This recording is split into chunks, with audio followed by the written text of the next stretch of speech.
Pour ceux qui ne me connaissent pas, je suis Nathalie Aget, je suis présidente de l'APEX. Le webinaire d'aujourd'hui met la lumière sur les investisseurs et les fonds d'investissement et aussi sur l'économie solidaire et vertueuse. Donc, c'est Audrey Bocadi-Foucault qui est directrice de participation chez Sophie Baca qui mènera l'échange. Vos micros sont coupés et durant l'interview, vous pouvez poser des questions au travers du petit onglet qui est en bas où il y a marqué « Converser ». Et l'interview dure à peu près 25 minutes, donc vous pourrez poser toutes les questions que vous voulez après cette interview. Juste un tout petit mot sur l'APEX pour ceux qui ne nous connaissent pas encore. Donc, l'APEX, c'est un club business qui rassemble environ 150 membres et partenaires. Juste une seconde, j'ai mon fils qui fait les devoirs à côté et je l'entends en double. Donc, 2 secondes, s'il vous plaît. Je vous entends très fort. Merci. Donc, c'est un club business avec à peu près 150 membres et partenaires du territoire. Nous sommes tous très, très actifs dans des activités à l'international. Nous sommes des grands groupes, des PME, des TPE, des primo-exportateurs, des banques, des consultants, des conseillers. C'est vraiment un réseau spécialisé dans l'import-export. Et aujourd'hui, la force de ce réseau est encore plus importante. Nous sommes vraiment solidaires les uns des autres. Voilà, donc l'ADN de l'APEX a encore plus son sens, la connexion, les informations, l'enrichissement, l'apprentissage et bien sûr de faire du business, de développer du business est extrêmement important.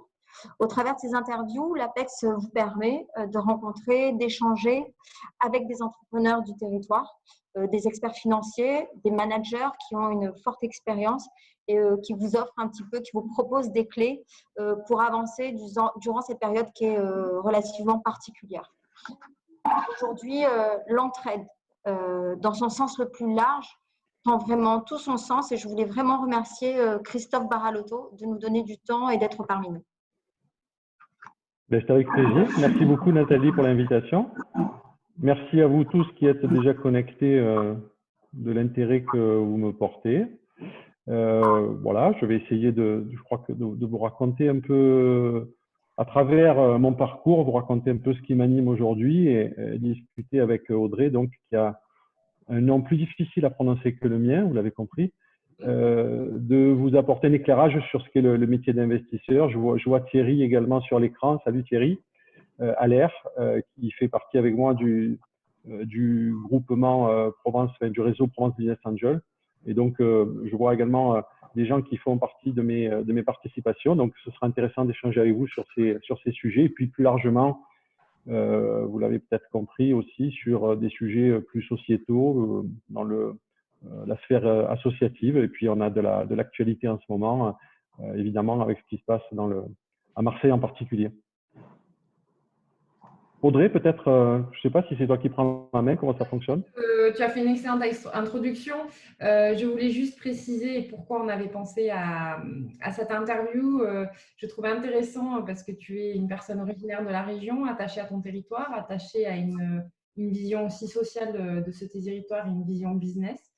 Et puis surtout, finalement, je te connais plus sur ton métier d'investisseur que tu as décidé de commencer, on va dire, il y a 2-3 ans en arrière. Et tu as fait le choix de créer ton propre fonds, qui est un choix courageux, et en plus sur le segment que nous, on appelle venture, par opposition au fonds que je représente, qui est un fonds de capital développement. Et voilà, je voulais que tu puisses mettre en avant un peu tout ce mélange de ta personnalité et nous expliquer les choix que tu as fait et l'intérêt qu'il y a derrière ces choix, en fait. Voilà. Très bien. Tu poses des questions, je déroule ou on fait comme on a dit, c'est-à-dire on improvise?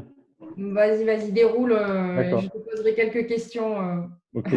Bon, j'ai toujours un peu de mal à parler de moi, hein, donc excusez-moi, de temps en temps, je vais chercher mes mots. Je m'appelle donc Christophe Baralotto, j'ai 51 ans, j'ai 3 enfants. Je suis né à Marseille, j'ai fait toutes mes études à Marseille, des études exclusivement universitaires. J'ai fini par obtenir un doctorat en chimie organique, c'était à la fin des années 90. Depuis bientôt 40 ans, j'ai un compère, un ami d'enfance, considérer ça comme ça. On s'est connus sur les bancs du lycée en seconde, Michel Ferraud, que certains connaissent peut-être.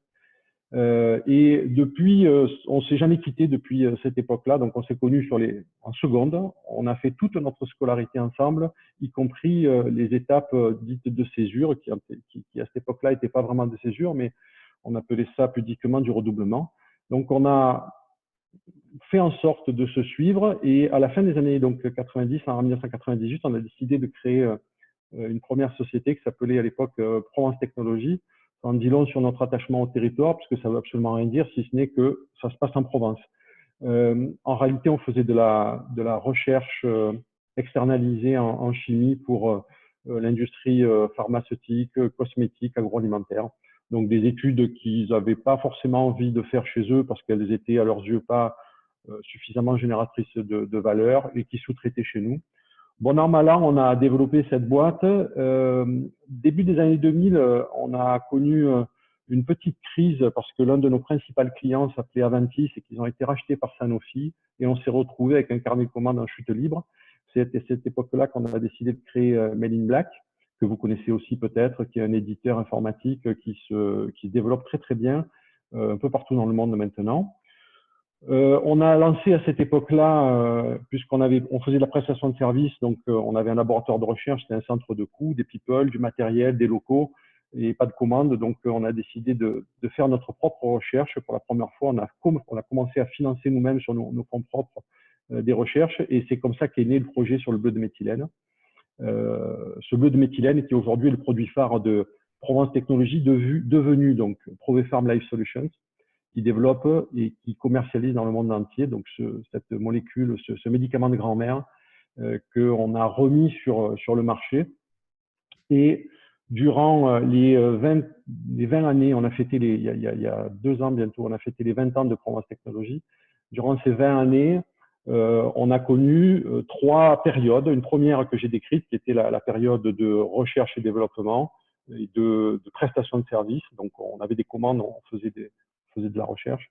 On a connu une période, les 10 prochaines années, les 10 années suivantes, qui ont été consacrées au bleu de méthylène, à peu près de 2008 jusqu'à 2015, 16, 17.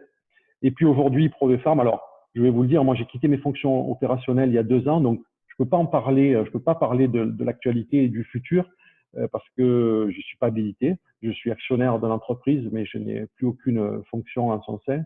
En revanche, je peux évidemment parler du passé. Et donc, pendant 10 ans, on a développé la boîte sur ce médicament, sur le bleu de méthylène. Et aujourd'hui, il y a une nouvelle étape qui s'ouvre, une nouvelle décennie, avec la volonté de l'entreprise de s'ouvrir sur d'autres médicaments, sur d'autres thérapies et sur d'autres indications, y compris d'ailleurs d'autres indications du bleu de méthylène. Donc, comme je le disais, moi, j'ai quitté mes fonctions opérationnelles. On a créé, toutes ces entreprises ont été créées par Michel et moi à 50-50 depuis 20 ans. Même si il y a 20 ans, on nous a expliqué que 50-50, c'était pas le bon schéma, que c'était très compliqué, que c'était très risqué. Je ne dis pas que c'était un objectif, mais c'est vrai que ça nous déplaît pas de nous dire qu'on a réussi à mener ces projets en restant associés égalitaires. C'est plus exactement le cas aujourd'hui parce que, comme je l'évoquais tout à l'heure, on a fait entrer des fonds d'investissement, des investisseurs, des business angels. Ça a démarré en 2008. Et depuis 2008 jusque l'année dernière, on a levé environ 100 millions d'euros pour Provepharm, à la fois en capital, en equity, en capital, mais surtout en dette, surtout en obligations. Ce qui fait qu'aujourd'hui, Michel et moi sommes encore propriétaires du groupe à peu près à 75%. Ce qui est, ça par contre, une vraie performance et qui n'existe pas dans nos secteurs parce que, évidemment, les levées de capitaux successives diluent les fondateurs et de manière extrêmement forte. Et il est rare, effectivement, que les fondateurs se retrouvent avec un tel niveau de possession de capital après autant de levées de fonds. Et ça, c'est une vraie fierté parce que ça veut dire qu'aujourd'hui, on mène l'entreprise là où on a envie de la mener. Et c'est peut-être un sujet qu'on évoquera. Donc moi, depuis 2 ans, j'ai quitté mes fonctions opérationnelles, j'ai saisi une opportunité de l'arrivée de nouveaux fonds dans le groupe. Michel, lui, a une volonté de continuer de développer, donc c'est lui qui est à la manœuvre, et moi, je reste un administrateur attentif, évidemment, au devenir de cette entreprise, à la fois sur le business, mais également sur les aspects sociétaux, et on aura l'occasion d'en discuter tout à l'heure. Donc, on a, pour continuer notre aventure personnelle à tous les deux, on a créé un petit fonds d'investissement qui s'appelle Jump Venture. Et d'ailleurs, je n'avais pas pensé à ça, Audrey, quand on a préparé l'interview, mais ça tombe bien qu'il y ait la photo que vous voyez derrière moi.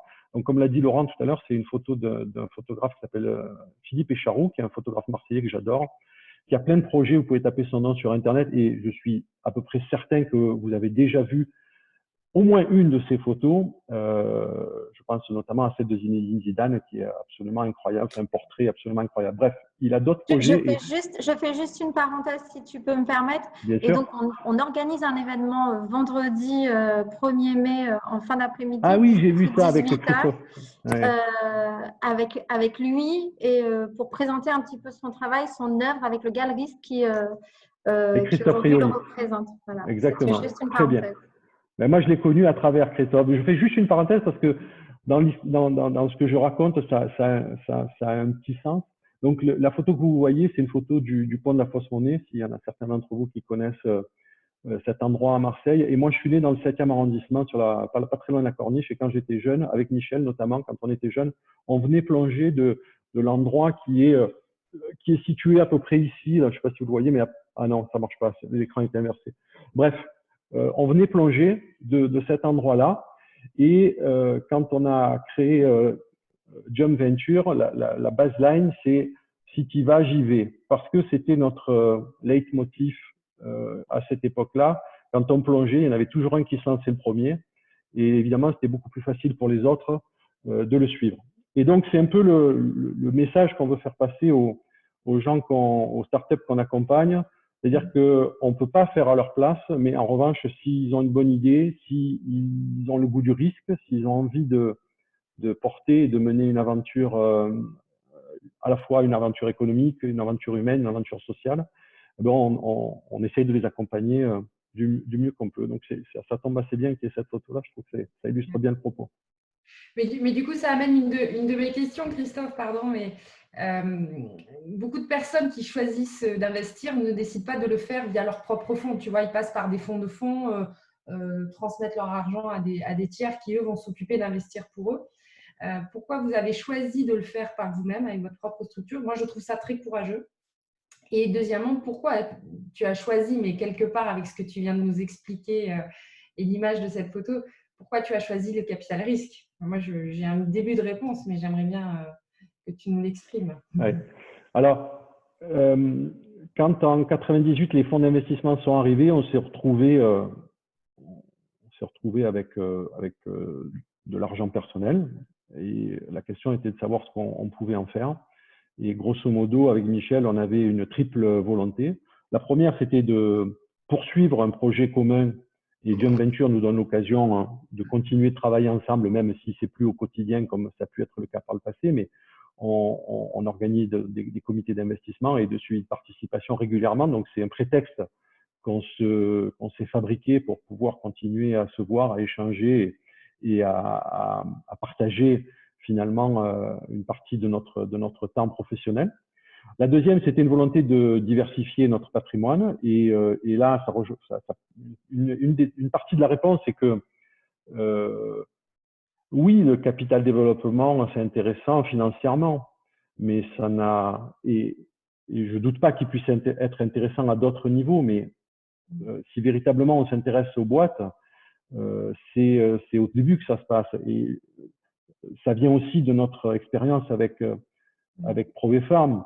Ce qui s'est passé il y a 20 ans a des impacts aujourd'hui. Si on n'avait pas créé la boîte comme on l'a créée, si on n'avait pas essayé de lui donner les valeurs qu'on lui a données il y a 20 ans, aujourd'hui, probablement, les choses seraient différentes. On a toujours dit on veut rester maître de notre destin à n'importe quel prix. Et c'est ce qui fait qu'on on a choisi, on a pu le faire après, il y a évidemment une part de chance dans tout ça, hein, il ne faut pas le nier, mais on a pu le faire en faisant des choix en disant on ne va pas aller au mieux 10 ans, mais on va aller à celui qui nous donne la possibilité de rester maître de notre destin. Et c'est le premier critère de choix quand on a sélectionné nos investisseurs. On a la chance d'avoir une boîte qui se développe très très bien, donc on a la chance de pouvoir choisir les gens qui sont autour de la table, et on a plutôt choisi les gens qui nous laisseraient les manettes. Même si évidemment il y a une gouvernance assez stricte qui est en place, et on ne fait pas évidemment ce qu'on veut, mais dans les grandes lignes stratégiques, et c'est un sujet qu'on abordera tout à l'heure, parce que le secteur de la pharma est un secteur qui va être probablement parmi ceux, je ne parle pas du tourisme, mais probablement parmi ceux qui va connaître un très grand bouleversement suite à la crise qu'on connaît, et on va vouloir rapatrier sur notre territoire des fabrications de médicaments qu'on sous-traitait jusqu'à il y a 2 mois encore, notamment en Asie. Donc, cette volonté de pouvoir développer la stratégie comme on l'entend et de rester maître de notre destin, ça a démarré il y a 20 ans et ça continue aujourd'hui. Et donc, si on n'est pas là au début de l'aventure, c'est difficile, pour moi, c'est difficile d'arriver au milieu finalement de quelque chose qui existe déjà. Et c'est la raison pour laquelle on a choisi le capital venture plutôt que le cap dev. Bon, il y a d'autres raisons techniques qui font que pour le cap dev, il faut des moyens beaucoup plus forts que ceux qu'on a pu mobiliser. On va y venir, mais depuis 2 ans et demi maintenant, on a investi 1 million d'euros avec Jump Venture, grosso modo. Et 1 million d'euros, c'est le ticket d'un tour en cap dev, grosso modo, pour un participant au minimum. Donc, la volonté de diversifier. Non, et puis après, il y a une troisième chose qui a été extrêmement importante, c'est la volonté surtout de renvoyer sur le territoire et de renvoyer dans l'économie réelle une partie des fonds qui nous ont permis de faire ce que je viens de décrire. Si on est aujourd'hui encore propriétaire de Provepharm, c'est parce que derrière, on a des pouvoirs publics qui nous ont suivis, à travers notamment la BPI, à travers des bourses de thèse dont on a bénéficié pendant nos études, à travers tout un tas de dispositifs, le crédit impôt recherche. Et il serait malvenu aujourd'hui de dire on va aller balancer le fruit de ces investissements ailleurs que sur notre propre territoire. Donc, c'était notre volonté de jouer notre rôle et de renvoyer l'ascenseur. C'est quelque chose auquel on est extrêmement attaché. On a été soutenu, tant mieux, c'est bien, parfait. Moi, je suis très attaché à ce que et on a la chance d'être dans un pays où les pouvoirs publics, en particulier, on le voit dans ces périodes, jouent leur rôle, à la fois d'amortisseur social, mais de soutien aux entreprises, et c'est absolument nécessaire. Après, il faut savoir aussi renvoyer l'ascenseur et faire en sorte que d'autres puissent bénéficier des fruits de ces succès-là. Donc, c'est ça qui nous a poussé à créer Jump Venture. On investit en capital risque, en amorçage, pour faire simple, sur le territoire, exclusivement, j'y tiens. Beaucoup en région, parce que, évidemment, mon réseau est en région et que mon deal flow, il est constitué beaucoup localement. Mais aussi, le dernier investissement qu'on a fait, c'est une start-up à Paris, dans le domaine du repassage à domicile. Voilà. Est-ce que ça répond à ta question? Oui, tout à fait. Ça répond à ma question. J'ai aussi une deuxième interrogation. Je voulais savoir, parce que finalement, ton expérience de Provepharm t'a amené à choisir de créer un fonds de venture sur le territoire, si je résume. Oui, c'est ça. Mais est-ce que ton expérience dans Mail in Black et Provepharm t'aide aujourd'hui dans ton métier d'investisseur? Parce qu'aujourd'hui, ton métier, il est investisseur, tu es administrateur chez Provepharm, mais aujourd'hui, on fait le même métier. Moi, je n'ai pas été chef d'entreprise. Donc, moi, c'est notre expérience qui m'aide dans mon métier d'investisseur aujourd'hui. Et toi, est-ce que tu penses que c'est une expérience qui te sert ou au contraire qui te dessert dans une vision d'investisseur en amorçage? Je voudrais avoir ton sentiment. C'est une question que j'aime beaucoup et que je peux résumer aussi en disant, est-ce que parce qu'on a réussi une fois, on peut réussir à tous les coups? Et pour moi, la réponse est non. Ça peut aider, il y a une courbe d'expérience et n'importe qui de suffisamment câblé et capable de bénéficier de cette courbe d'expérience, bien sûr, mais bien sûr que non, ça ne suffit pas. L'expérience me sert, évidemment, mais elle m'oriente aussi dans certains choix. Elle m'oriente sur certains business models, notamment, typiquement, le modèle de Mail in Black, qui est un modèle extraordinaire, hein, un modèle d'abonnement, de récurrence, que tous les investisseurs recherchent aujourd'hui. Ce qu'on n'a pas connu avec Provefarm, moi je me souviens début des années 2000, c'était juste avant la crise qu'on a connue.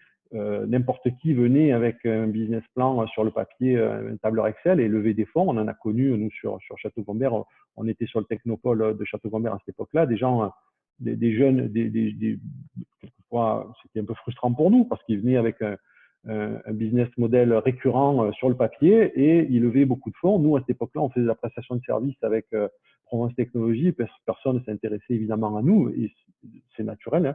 Bon, aujourd'hui, j'essaye de trouver des entreprises qui ont un modèle économique effectivement le plus récurrent possible. Et on voit à quel point dans les périodes qu'on traverse aujourd'hui, c'est important, c'est un avantage incontestable d'avoir des clients qui sont prélevés tous les mois de façon indolore et qui continuent finalement d'honorer leurs factures sans s'en rendre compte.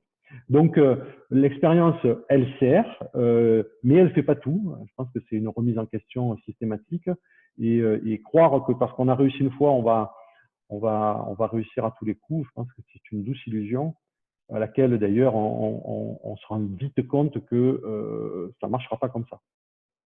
D'accord.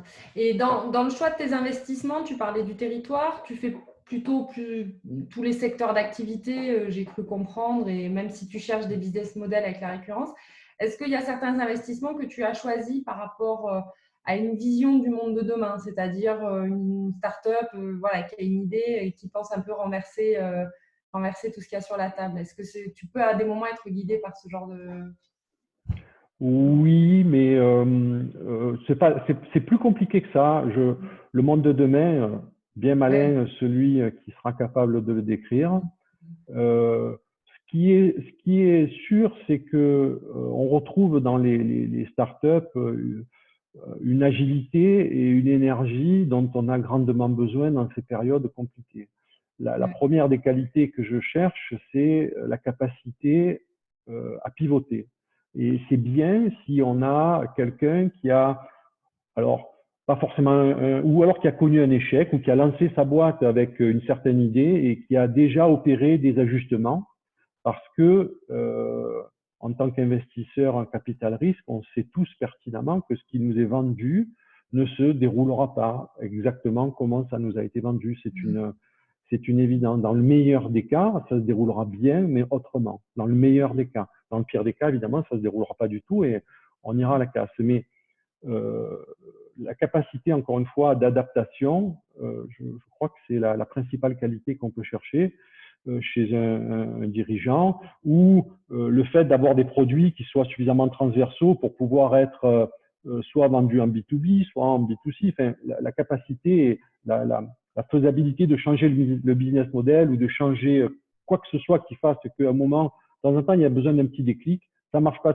et puis d'un coup, on a un déclic qui fait que tout devient possible et c'est le marché qui vient finalement aspirer l'entreprise dans son développement et c'est plus à elle à aller pousser vers ce marché-là. Donc, ça se joue à pas grand-chose et cette capacité à faire évoluer, je trouve, est, à mon avis, la plus importante. D'accord. Alors, est-ce que tu souhaites conclure sur ce métier d'investisseur? Est-ce que ça a pu voilà, t'apporter depuis 2 ans? Et après, j'aurais aimé que tu nous parles de notre aspect de ta personnalité, sur ton implication dans le monde associatif avec Les Gains sans stage, l'association que tu as créée, et puis la Fondation de Marseille avec ce qui se passe sur le coronavirus. Donc voilà, je ne sais pas si tu veux conclure aussi. Oui, non, la conclusion par rapport à ce métier, c'est une activité. Alors, pour moi, je ne dis pas que c'est un métier parce que d'abord, je ne fais pas ça toute la journée. C'est une activité extrêmement intéressante qui nous amène à rencontrer des gens fabuleux et à prendre une petite part dans une aventure collective qui peut être passionnante, comme celle que j'ai vécue de l'intérieur chez Provefarm et chez Made in Black. Et là, de le vivre un peu plus de l'extérieur, c'est absolument passionnant. La conclusion, c'est que faire du capital risque, il ne peut pas y avoir une motivation financière dans ce choix-là.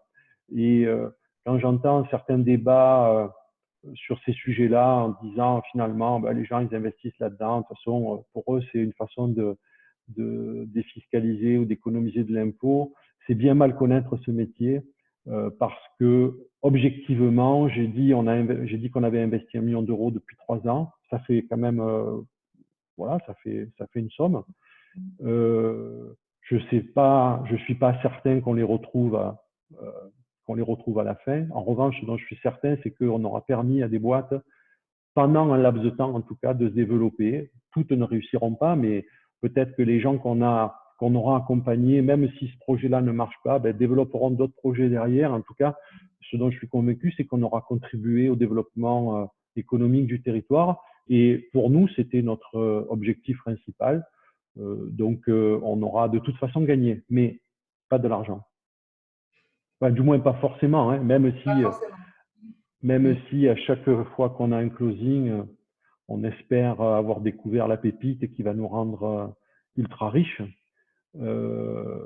Malheureusement, c'est rarement le cas. Et je le dis avec, il y a dans l'assistance là un dirigeant d'une boîte dans laquelle j'ai investi qui fait partie pour le coup, de mes pépites.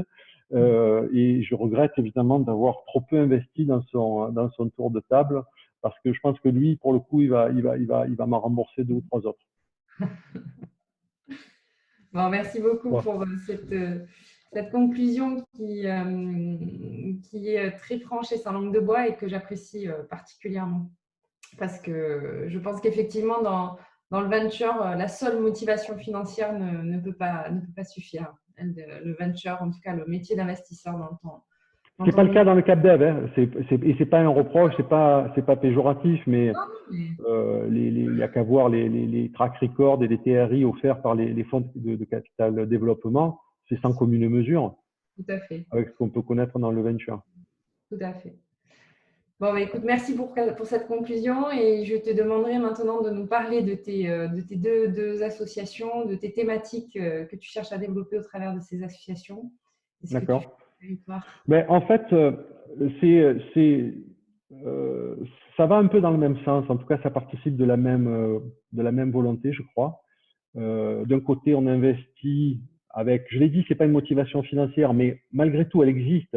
Pas forcément pour soi-même, mais parce qu'il y a une pompe à faire tourner. Et moi, si aujourd'hui on retrouve nos capacités d'investissement parce que telle ou telle boîte est sortie de notre portefeuille positivement, on va réutiliser ces fonds évidemment pour aller continuer d'investir. Donc, il y a forcément une mécanique économique qui doit être respectée.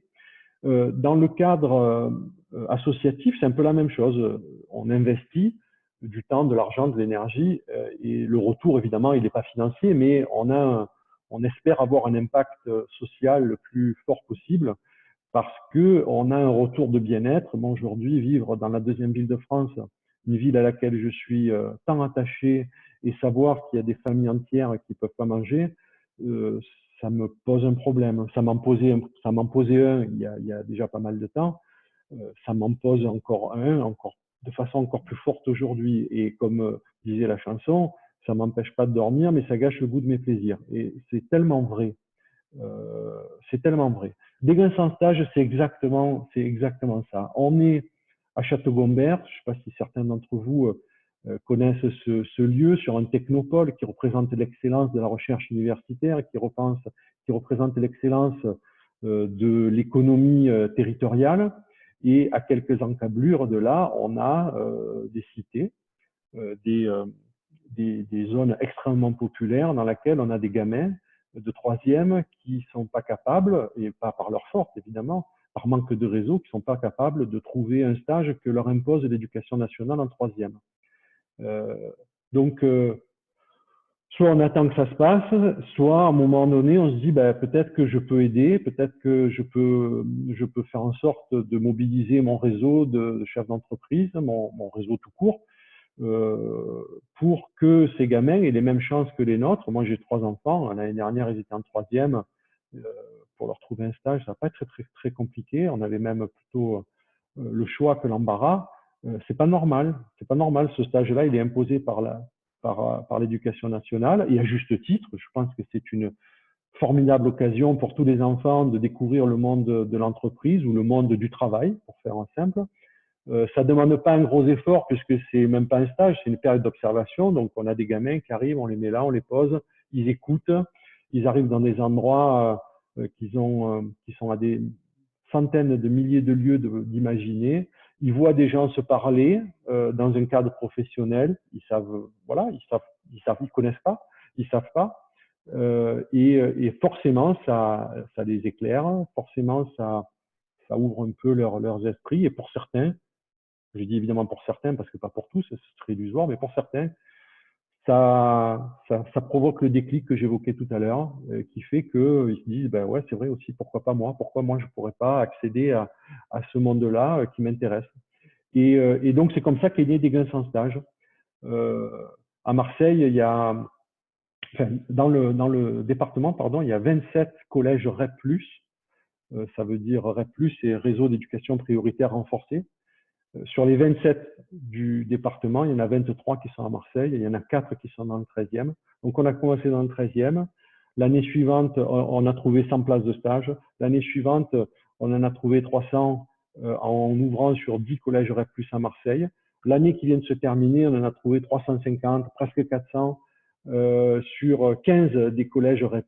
Et on espère que l'année prochaine, malgré la crise, on trouvera toujours des entreprises qui se disent « Ok, je fais ce petit effort d'accueillir des gamins. » Alors, attention, hein, il faut s'entendre, hein, ils sont pas forcément comme tous ceux qu'on a l'habitude de côtoyer. Et c'est une chance de les avoir. Ils arrivent avec une énergie incroyable. Ils cassent les codes. C'est une expression qu'on a repris. Mais ils les cassent, c'est eux qui cassent les codes. C'est eux qui cassent nos codes. Ça fait un bien fou de les accueillir, et je pense que s'il y en a certains d'entre vous aussi qui ont fait l'expérience, tout le monde peut témoigner que ça se passe très très bien et qu'en général, on reçoit autant que ce qu'on a donné, même si on ne donne pas beaucoup. Bref, donc ça c'est le projet Des Grains sans stage. C'est vrai que c'est sans mes thématiques. Le développement économique, je suis également administrateur et trésorier de la pépinière d'entreprise de Marseille Innovation qui est à Château-Gonbert. Et là aussi, c'est une histoire de renvoi d'ascenseur. Men in Black, Prove Farm ont démarré dans cette pépinière, se sont développés grâce à cette pépinière pendant quelques années. Donc naturellement, aujourd'hui, je passe un peu de temps pour aider cette association à continuer sa mission qui aide au développement économique du territoire. Et puis là, depuis quelques mois, depuis 2 mois, on avait lancé donc la Fondation de Marseille avec 3 autres entrepreneurs.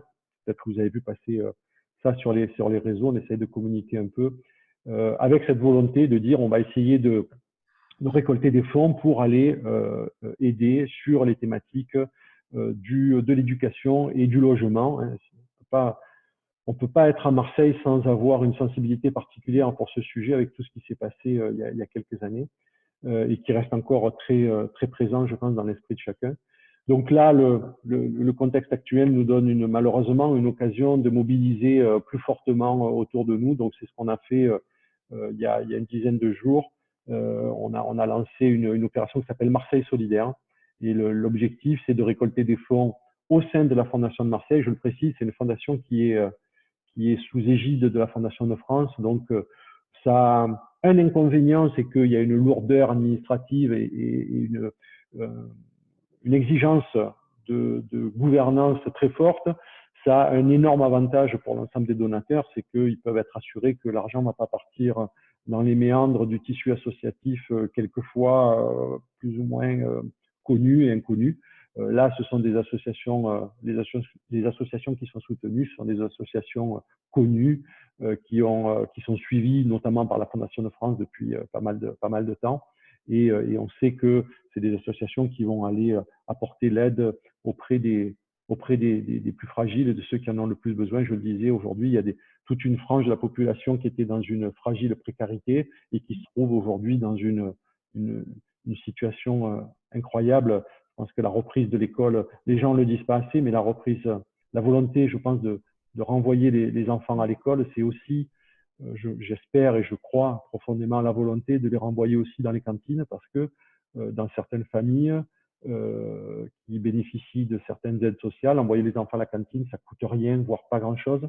En revanche, les nourrir à la maison, c'est une autre paire de manches si on n'a pas les moyens. Donc, je crois qu'on a tous une responsabilité. Et de manière générale, de manière plus philosophique, je crois que les entreprises ont une responsabilité. On ne peut pas se contenter de se dire et de considérer que les entreprises, ça doit générer du profit, ça doit aussi générer de la valeur.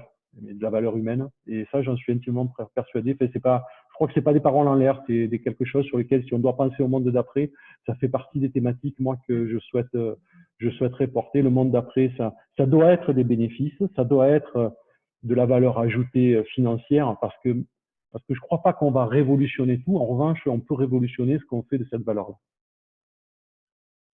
Voilà. Parce que je ne sais pas si on est dans le timing. Je ne sais pas si j'ai répondu. J'espère que je n'ai pas été trop long. Si, non, écoute, c'est parfait. Et on est quasiment bon dans le timing. Et je pense que là, on peut passer aux questions. J'espère qu'il y aura d'autres personnes que moi qui vont te poser des questions. Alors, comment ça marche là? C'est moi qui lis les questions? C'est moi qui… ou c'est moi c'est toi, quelqu'un les lit ou je ne sais pas. C'est Anna, normalement, qui fait l'arbitre des questions. Ah, d'accord. Très bien. Oui, alors, s'il y a des questions, donc n'hésitez pas à les poser dans la conversation de groupe et moi, je donne la parole, tout simplement. Donc, juste avant, je vais me permettre aussi d'intervenir. Alors, je reviens sur Dégain, son stage, et je te félicite pour cette initiative. En tout cas, je trouve que ce que vous faites, puisque tu dis toujours nous et jamais je. Donc, alors je ne sais pas si c'est par humilité ou vraiment vous êtes plusieurs, mais en tout cas, je te félicite pour cette démarche parce que moi, j'ai eu un fils qui était en 3e et je n'ai pas eu en tout cas l'intelligence et la pertinence de me dire que je pouvais le faire par groupé alors qu'on est un réseau. Donc, je peux te dire dès à présent qu'il faut contacter l'APEX. On a 150 adhérents, 150 entreprises qui sont capables d'apprendre des enfants qui sont en 3e et on sait, pour en avoir eu d'autres, comme tu dis, des enfants qui sont les enfants des amis, du réseau, etc., que c'est extrêmement enrichissant pour ces enfants d'ouvrir les yeux sur quelque chose de différent et qu'on sait les accompagner. Il n'y a pas de chef d'entreprise qui dit non quand on propose à un chef d'entreprise d'aider un enfant des quartiers, etc. Donc, on créera un lien en tout cas entre Dégain sans stage et l'APEX. Ça fait déjà, je pense, si je compte bien, à peu près 150 enfants qu'on peut placer chez nous et vraiment félicitations. Je le note dans un coin et je ne manquerai pas de te rappeler à cet engagement. Ah, voilà. La deuxième chose, c'est juste, je me permets de faire la première question, qui est une question large comme ça, et on dit beaucoup l'après, les entreprises d'après, les nouveaux business d'après, dans un sens plutôt vague. Est-ce que c'est pas le côté solidaire ou prise de conscience qui va peut-être émerger de cet après? Parce que chacun reste quand même assez égoïste de ce business. On veut toujours, on est là pour faire du business. C'est la seule réalité. Même si j'ai l'impression que quand on vient de l'université, on a des mentalités un peu différentes. Ça, c'est juste une parenthèse. Mais est-ce que quand on dit, c'est quoi le monde d'après, comme si on était dans un film, le monde d'après, est-ce que c'est pas cette prise de conscience de la solidarité qu'on n'avait pas avant, moins individualiste? Je l'espère, dans l'idéal, je l'espère. J'espère surtout que on repassera pas trop vite à autre chose. Et encore une fois, je crois pas.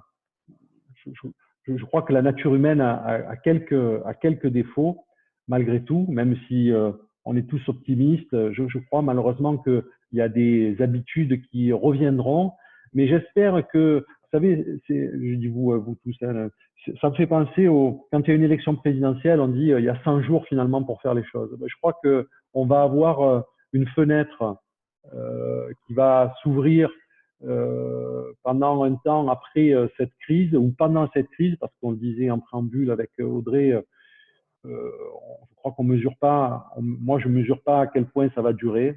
Et il va falloir s'inscrire pendant longtemps dans quelque chose qui n'est pas exactement la vie d'avant.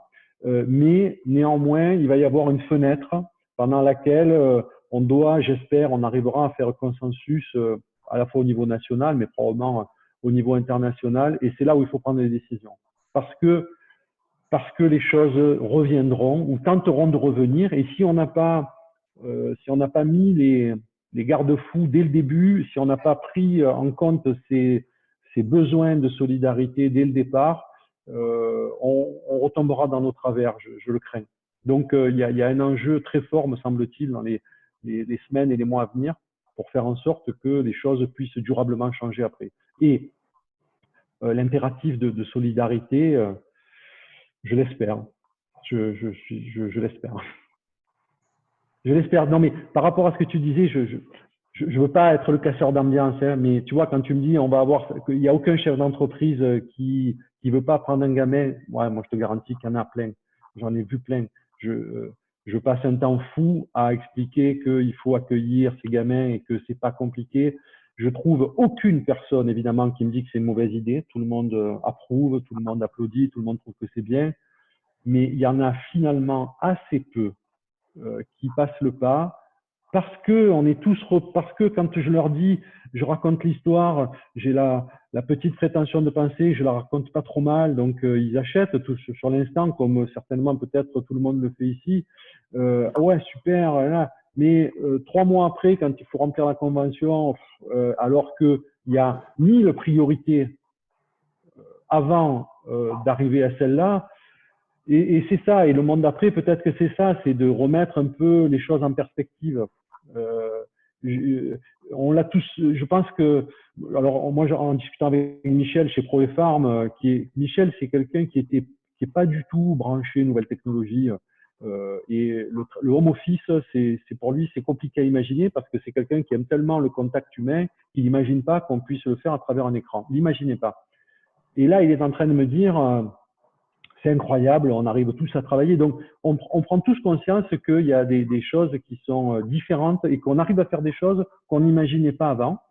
Donc, j'espère qu'on arrivera à faire des choses plus solidaires qu'on n'imaginait pas forcément avant et qu'on prendra le temps de le faire. Merci beaucoup. Une question? Bah, s'il n'y en a pas, je vais en poser une. Tu parlais de capital risque. Alors moi, je suis… Il y a Laurent qui veut poser une question. Il y a Laurent qui lève la main. À Laurent, alors. Je poserai ma question après. Non, mais alors… Oui, alors j'y vais parce que Audrey, comme toi, vous savez que je suis très profane dans les investissements et je commence petit à petit à essayer d'apprendre. Tu parlais de capital risque. Aujourd'hui, on sait qu'il y a beaucoup d'entreprises qui étaient bénéficiaires, qui ont pu bénéficier du fameux PGE de l'État, etc. Mais toutes nos entreprises qu'on connaît bien, qui ne sont pas forcément bénéficiaires, mais qui n'avaient pas l'intention de déposer le bilan, qui fonctionnent bien, qui sont un petit peu déficitaires, mais vraiment parfois de quelques dizaines de milliers d'euros, pas des sommes énormes. Elles n'ont bénéficié de rien, elles vont marcher à vue et elles vont peut-être déposer le bilan. Est-ce que le capital risque aujourd'hui peut rentrer dans cette aide, ce soutien à ces entreprises dont on sait qu'elles devraient fonctionner, elles devaient fonctionner dans tous les cas, elles ne devaient pas déposer le bilan, elles ne devraient pas déposer le bilan si la crise n'était pas venue s'intercaler. Est-ce que le capital risque, là, il peut être un acteur moteur, et c'est des questions qu'on se posait avec Jacques Vitali la semaine dernière, peut être un acteur moteur pour soutenir, pour aider, pour alimenter ces entreprises-là? Alors, là, Audrey donnera son point de vue. Capital risque, il faut s'entendre. Ça ne veut pas dire que c'est risqué. Tout est risqué. Alors, c'est vrai que capital risque, c'est, je l'ai dit tout à l'heure, beaucoup plus risqué que le capital développement, mais surtout, ça fait référence à un cycle de l'entreprise. Ça veut dire qu'on intervient dans les premières années. D'accord? Donc, par rapport aux entreprises que tu décris, il faut différencier celles qui sont dans des phases de démarrage, moins de 3 ans, 4 ans, et celles qui sont dans des phases plus anciennes et qui connaissent une difficulté temporaire. Celles qui sont dans les phases de démarrage, très sincèrement, là, la période va être compliquée si elles n'ont pas de trésorerie et si elles n'arrivent pas à mobiliser le soutien public. Parce que, je l'ai dit, hein, c'est une activité qui est extrêmement risquée. On a eu une petite discussion hier entre justement pas mal de membres de cette communauté financière régionale. Et grosso modo, le message, c'est qu'on va être à l'arrêt pendant quelques mois, probablement jusqu'à la fin de l'année. À l'arrêt, ça veut dire quoi? À l'arrêt sur les nouveaux investissements. En revanche, on va pouvoir venir en appui sur des investissements existants, sous réserve évidemment qu'on considère que l'entreprise ne soit pas dans une phase, soit pas dans un déficit chronique, mais que c'est juste conjoncturel. La conséquence, elle n'est pas neutre, hein, et Audrey pourra en parler pour le scope d'après, mais c'est qu'il est probable que les valorisations vont être revues à la baisse assez fortement dans cette période-là. C'est l'offre et la demande. Hein. c'est le système qu'on défend tous, le système capitaliste. Il y a peu d'argent disponible. Il va aller préférentiellement vers, on le disait d'ailleurs, hein, je faisais le parallèle avec l'immobilier. À Paris, l'immobilier, je ne sais pas si peut-être qu'il va continuer de grimper parce que c'est des biens d'exception. Et je pense que si on fait le parallèle avec les entreprises, il y a quelques boîtes qui sont très demandées et donc tout le monde va se précipiter sur celle-là et comme plus que avant parce que à côté il y aura moins de demandes. Donc forcément là les prix risquent de monter un peu. Par contre sur tout le segment, le milieu du tableau, j'allais dire, voire le ventre mou, ça va être compliqué. Et moi, dans mon portefeuille, j'ai des boîtes qui, par chance, ont levé de l'argent juste avant la crise. Celles-là, elles vont faire le dos rond, elles vont bénéficier des amortisseurs économiques et des amortisseurs sociaux qui ont été mis en place. Et on espère tous que la crise dure suffisamment peu pour qu'elles puissent se reprendre derrière. Celles qui étaient en difficulté, qui n'ont pas bouclé, je pense que ça va être dur. Et pour le PGE, j'essaye de me faire une idée du dossier idéal pour une banque et j'arrive pas à savoir. J'imagine que le dossier idéal, c'est une boîte qui va pas trop mal parce que il faut quand même s'engager à rembourser le prêt, mais qui va pas trop bien non plus pour que l'argent ait une utilité. Et donc, j'ai peur que ça réduise le scope effectivement des entreprises éligibles. Et le sujet que tu évoquais sur les entreprises qui sont notamment à fonds propres négatifs, ça va être compliqué et légitimement compliqué parce que mais peut-être que ça va faire changer les mentalités aussi, c'est-à-dire que on est dans une région, je pense, où beaucoup d'entreprises sont très largement sous-capitalisées. Chacun veut rester dans son précaré. Il y a beaucoup d'entrepreneurs qui veulent pas ouvrir leur capital. Peut-être que ça peut faire évoluer en disant parce que si aujourd'hui une entreprise qui n'a pas déjà un fonds d'investissement dans son tour et qui connaît une difficulté, celle-là, je connais aucun investisseur qui voudra y aller.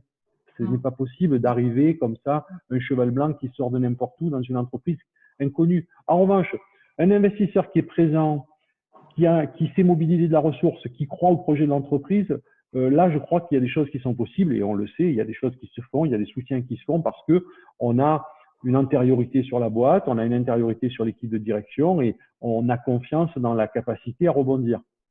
Et donc ça, tu vois, je réfléchis en parlant, je me dis que ça peut être aussi une façon d'ouvrir un peu et de changer les choses, c'est que les gens aient moins la crainte d'ouvrir leur capital en disant, ben ok, j'en ai pas forcément besoin, je pourrais faire ça, mais en revanche, ça va m'apporter une stabilité, ça peut m'apporter d'abord un échange avec mon investisseur, mais ça peut aussi m'apporter un peu de pérennité et un matelas en cas de difficulté.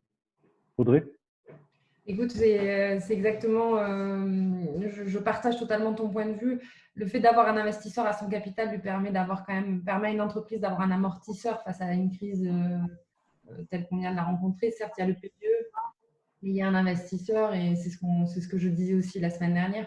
On sait que sur certaines contreparties, s'il faut qu'on aille mettre du compte courant d'associé pour aller la soutenir, on le fera. Mais effectivement, il y a déjà une histoire qui existe. C'est très difficile de rentrer dans le capital d'une entreprise en pleine difficulté et on n'a pas d'histoire ni d'historique avec ce dirigeant, sa capacité au pivot, à l'agilité. Donc, c'est ni mon métier du capital développement, ni le métier de Christophe, qui est le venture capital, qui peut intervenir dans ces cas-là. Et ce sont plutôt des fonds de retournement. En revanche, ce qui était intéressant et ce que disait Jacques, c'est que dans la région, il nous manque un fonds de retournement régional. Et c'est vrai que cette situation que nous rencontrons, il serait intéressant de se poser la question d'arriver à lever des fonds et créer un fonds de retournement régional pour justement aller au secours de ces entreprises qui sont au bout de la ligne de flottaison, comme on dit, mais qui ont un réel savoir-faire, des équipes engagées et une capacité de rebond. Et c'est vrai que si on devait parler des 100 jours post-crise, peut-être qu'il faudrait qu'on se pose la question de créer dans ces 100 jours un fonds de retournement. Oui, c'est ce que proposait en fait Jacques Vitali. Il s'était aperçu en fait là durant les 5 premières semaines, les 40 jours qui viennent de passer, qu'il n'y avait pas de fonds de retournement du territoire et que ce serait intéressant en tout cas de s'asseoir peut-être et d'en créer un pour ce type d'entreprise. Tout à fait. Certainement. On pose la réflexion et que peut-être on se mette à certains autour de la table pour réfléchir et voir C'est ce qui pourrait être fait sur une entreprise. Mais C'est un métier particulier, hein. C'est quand même un métier particulier. Hein. C'est un métier à part. Oui, juste Florence Valentin, si je peux juste intervenir, effectivement, bonjour à tous. Sur cette thématique-là, je pense que malheureusement, le manque n'est pas que dans notre région. Hein. Des fonds de retournement en France, il y en a très peu. Les quelques-uns qui existent n'interviennent que sur des grosses sociétés. Et la raison à ça, il y a un sous-jacent derrière qui est tout simplement qu'il y a un vrai problème de rentabilité de ces fonds-là. Donc, malheureusement, je suis assez pessimiste sur le fait que ça soit un segment sur lequel il y ait des choses à faire, à part un fonds d'entrepreneurs, mais qui ne soit pas que retournement, qui soit un fonds d'entrepreneurs at large, qui intervienne sur toute typologie d'entreprise. Mais c'est un vrai sujet. Ouais, avec un fonds d'entrepreneurs large, avec une poche dédiée au retournement par rapport à la crise. Maintenant, c'est vrai, bon, pareil, je lance des idées à voix haute, mais ça mériterait peut-être que la région qui s'est dotée d'un fonds innovation puisse se doter d'un fonds de retournement par rapport par rapport à cette crise. Peut-être une allocation, mais bon, c'est une idée en l'air. J'ai parlé à personne de ça, j'ai pas du tout d'infos. Ouais. Si je peux intervenir, Patrick Siri, je ne sais pas si vous m'entendez. Si, on t'entend. Bien sûr. Oui. Hein Oui, les micros, tout le monde sont ouverts. Oui, on entend bien. Patrick Siri, vous m'entendez? Oui, on t'entend, Patrick. Ouais. Non, simplement le fonds de retournement pour avoir touché de près 3 reprises le rachat de boîtes en difficulté, c'est très compliqué. Je veux dire, ça peut être adossé à un autre fonds où effectivement on arrive à partager les risques, mais faire que du retournement, c'est très très compliqué. Là où on prévoit X d'investissement, il faut souvent 2X et même c'est sous-estimé à la sortie. Donc ça bouffe du cash énormément, quoi. Je voudrais revenir sur le PGE. Je pense qu'aujourd'hui, les critères retenus par les banques et la BPI pour déterminer quelles entreprises vont être aidées, en fait, ils sont inadaptés aujourd'hui à l'univers de l'innovation et du numérique. Le choix, c'est qu'effectivement, il faut aider les startups et que quand même on met aujourd'hui sur la table 4 milliards d'euros, c'est ce qu'a dit Cédric O, pour aider les startups du numérique, les critères de sélection ne sont pas les bons. Parce qu'une start-up, ce n'est pas une entreprise classique, une entreprise qui est en faillite dès le premier jour. Et on ne doit pas analyser une start-up sur les mêmes critiques qu'on analyse une entreprise classique qui est en développement, qui existe depuis 10 ans, qui fait du chiffre et qui a une rentabilité. Donc, et par contre, il faut les soutenir parce que c'est là, demain matin, que va se créer l'emploi. C'est dans les start-up que la rentabilité le levier financier est le plus important parce que quand on regarde par rapport aux sommes mises, le soutien et ce que ça peut engranger derrière comme facilité de développement d'emploi, je pense que c'est là-dedans, c'est au niveau des startups qu'il faut investir. Voilà ce que je voulais dire au niveau du PGE. Non, tu as raison, Patrick. Ils ont pris en compte au moins un point, c'est que sur les montants à définir, c'est pas basé sur le chiffre d'affaires, mais c'est basé sur la masse salariale. Et ça, je trouve que c'est quand même une bonne idée. Après, sur les fonds propres, effectivement, il y a certainement des ajustements à faire parce que ça élimine de fait beaucoup d'entreprises qui ont des fonds propres négatifs. Tout à fait. Laurent, peut-être. Oui, est-ce que vous m'entendez? Mais bien sûr. Ouais. Moi, juste une question au regard de ce que tu disais, Christophe, mais également Audrey, mais de vos actions, que ce soit à Jump, que ce soit à Des Gains sans stage ou à la Fondation de Marseille. Est-ce qu'on regarde de ce qu'on vit actuellement, qui est quand même au sens premier extraordinaire, est-ce qu'il y a des investissements ou des sociétés dans lesquelles vous avez investi ces temps récents et vous dites je ne ferai pas les mêmes choix aujourd'hui, et inversement, des sociétés sur lesquelles vous n'avez pas investi, mais vous diriez aujourd'hui, vous regarderiez différemment ces projets ou en tout cas sur lesquels vous miseriez davantage?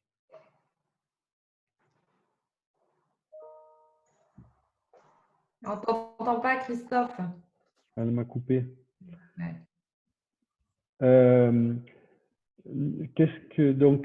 Alors, au regard de la crise actuelle, j'ai pas de réponse. Je sais pas, c'est trop court. Je me suis pas posé la question pour être honnête. Peut-être que ça mériterait de le faire d'ailleurs. En revanche, en tant qu'investisseur et tous ceux qui sont là, qui ont un jour investi dans une boîte, on sait tous qu'il y a des boîtes dans lesquelles jamais on aurait dû aller, et on sait tous qu'il y a au moins une boîte qu'on a manqué en se disant franchement, celle-là, c'est dommage que j'y sois pas allé avant. Donc, ça existe. Et d'ailleurs, on suit plus, évidemment, parce qu'on suit plus, et c'est naturel, celles dans lesquelles on a investi et qui nous échappent finalement, enfin du moins qui ne marchent pas, qu'on a moins envie de savoir celles dans lesquelles on n'a pas investi et qui, pour le coup, marchent bien, parce que ça nous fait mal. Voilà. Après, au regard de la crise actuelle, non, je pense pas que ça change beaucoup pour moi, mais il faudrait que je me pose la question plus largement. Moi, par contre, dans mon secteur, on regarde la crise actuelle, il y avait quand même un ou deux dossiers qu'on regardait, qu'on abandonne définitivement parce qu'ils sont sur des secteurs trop touchés de plein fouet. Voilà, si je te mets sur des secteurs connexes, matières premières, etc., là, c'est impossible aujourd'hui de savoir où on va, ce que ça va devenir, et on pense que les impacts vont être durables. En revanche, j'ai deux autres dossiers qu'on avait commencé à regarder avant la crise et où on maintient le fait qu'on veut investir dans ces dossiers-là. On a laissé les dirigeants aller aux urgences et là, on commence à se reparler. Alors, bien évidemment, il va y avoir des sujets de valorisation parce que 2020 ne remettra pas les chiffres qu'on aurait pu penser il y a quelques mois en arrière, mais on reste, on reste impliqué et les dirigeants ont quand même ont toujours envie d'ouvrir leur capital. Donc voilà. C'est sûr que la crise a un impact. Il y a des secteurs d'activité qui d'office se retrouvent mis pour l'instant sur le côté. Encore une question? Non. Je vous remercie beaucoup, en tout cas, Christophe et Audrey, pour toutes ces lumières sur, en tout cas, l'investissement d'aujourd'hui et surtout les activités, les événements, les choses qu'on peut mener sur notre territoire, en tout cas, aussi bien au niveau des entreprises, mais des jeunes étudiants. Et ça, je trouve que c'est très, très bien. Et on te rejoint, en tout cas, à l'APEX. C'est vraiment la C'est noté, j'ai des témoins en plus. Donc. Alors, j'ai fait une parenthèse tout à l'heure pour dire j'ai le sentiment que quand on vient de l'université marseillaise, on est encore plus impliqué sur le territoire. C'est parce que je viens de l'université marseillaise et que j'ai l'impression que c'est aussi un petit peu dans notre ADN. De nouveaux événements, tout à l'heure, vendredi, tout à l'heure, je l'évoquais, vendredi 1er mai à 18h, donc événement en famille, pour présenter le travail de cet artiste Philippe Écharou et de son galeriste Christophe Rioli. C'est un événement qui est organisé par Paul Chaffard, qui va comme ça, durant une fois par mois, nous présenter des choses extrêmement originales et dans le sens solidarité. On a aussi organisé à l'APEX, mais c'est ouvert à tout le monde. Tout ce que fait l'APEX, il faut savoir que c'est gratuit. Il n'y a pas on n'est pas là pour se faire de l'argent. Tout ce qu'on fait, on le fait pour solidarité. Donc, on ouvre aux restaurateurs du territoire la possibilité de livrer directement dans nos foyers leurs repas. Et donc, l'APEX prend en charge toutes les réservations et on met en lien avec les restaurateurs.